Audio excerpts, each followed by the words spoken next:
Hey, what's going on? K0LWC here. I stumbled across this story that I just have to share with you because it's one of those things that when you hear it, it's almost hard to believe. So here is what's happening. There are residents in a suburb of Cincinnati, Ohio on the Kentucky side that bought these magnificent, beautiful homes, kind of an upscale neighborhood. Houses are 700, 800, a million plus, right? Nice neighborhood. And they happen to buy within hundreds of feet of a very large transmitter site. And now they're experiencing all kinds of interference. Let me take a look here at the story for you. This is from Spectrum News 1, which is a local station there out of this market. Here you can kind of see some of the houses. You can see the towers. There's 4 of them. And one of these is a 50,000 watt AM station. So you can read the story. I'll link it down below here in the description. But basically what's happening is residents are finding all kinds of radio frequency interference. They're listening to the radio station through the pipes in their house. We'll talk about that in a second and how that's even possible. They're also having interference with their vehicles, their garage door openers, and other appliances throughout their house. And as you can imagine, residents aren't very happy. Now you may be thinking, how can you hear an RF signal, an AM radio station broadcast through an appliance in your house? It's through a process called rectification. Rectification is just simply converting an AC signal to a DC signal. And that's what's happening unintentionally in some of these cheaper electronic devices or in appliances in these folks' house. So if you're in a heavy enough RF environment, that RF swamps inside the electronics, and then if you have something that can then demodulate the signal and hear it and act like a speaker or is a speaker, you will hear it. I mean, all you old 11 meter operators know what I'm talking about when the neighbor would say, "You're coming through my speaker in my living room." Kind of the same process, except on a massive scale because they're living next to a 50,000 watt transmitter, not next to Uncle Ted with his 2,000 watt amplifier on CB radio.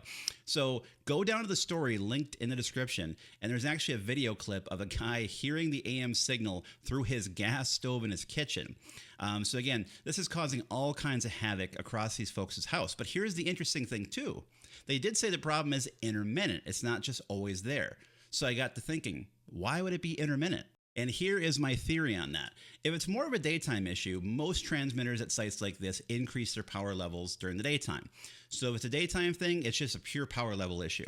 But if it's more of a nighttime issue, it's because a lot of these sites will then start to do directivity or change the pattern of their antenna system at night to prevent interference in other transmitters in other areas. So at nighttime, the pattern could shift and go right over the top of their neighborhood, causing more issues in darkness than versus daytime. Either one of those could be true depending on which it is. Now, the residents also report that cell service is poor in the neighborhood, blaming the towers. I don't think that's necessarily the case. I think that's poor cell coverage, especially for 5G today. So I don't think that's related. But nonetheless, when you're hearing the radio station through your gas stove, you got a problem. If you're enjoying this video, don't forget to like and subscribe for more videos like this in the future. And that brings us to the next interesting question. Should they have known this? And I'm really torn on this because first off, it's not the transmitter's fault. It's not the radio station's fault or the owner of a tower. They were there long before this neighborhood. And as long as they're following what their rules, specify in terms of power output and directivity, and they're doing what they should be doing permitted by the FCC, it's not their issue.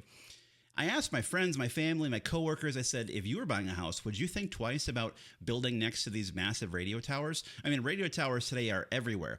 Everybody I talked to said no, they wouldn't think twice about it. They'd be like, it must be fine. There's a whole neighborhood here.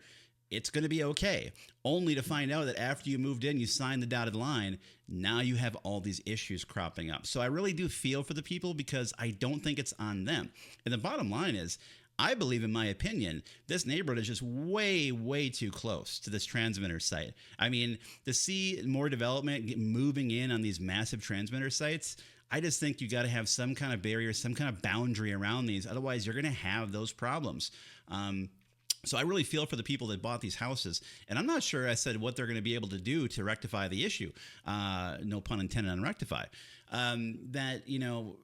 There's such poor electronics today. The shielding inside of our electronic devices is not very good anymore.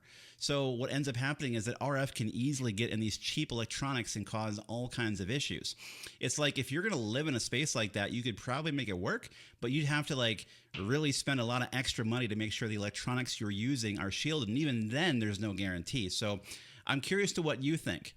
Who do you think should have been thinking about this? Is it the folks that built the home, or is it the folks that bought the home? Because I don't think it's anything on the radio station and the transmitter owner themselves. But what do you think? Tell me down in the comments. This is such an interesting, crazy story. I had to share it with you. Don't forget, it is linked down below so you can read it. Watch that video of the gas stove and hearing the station through it. It's pretty wild, but let me know your thoughts. This is a crazy one. Thanks so much for watching. I'll catch you again next time.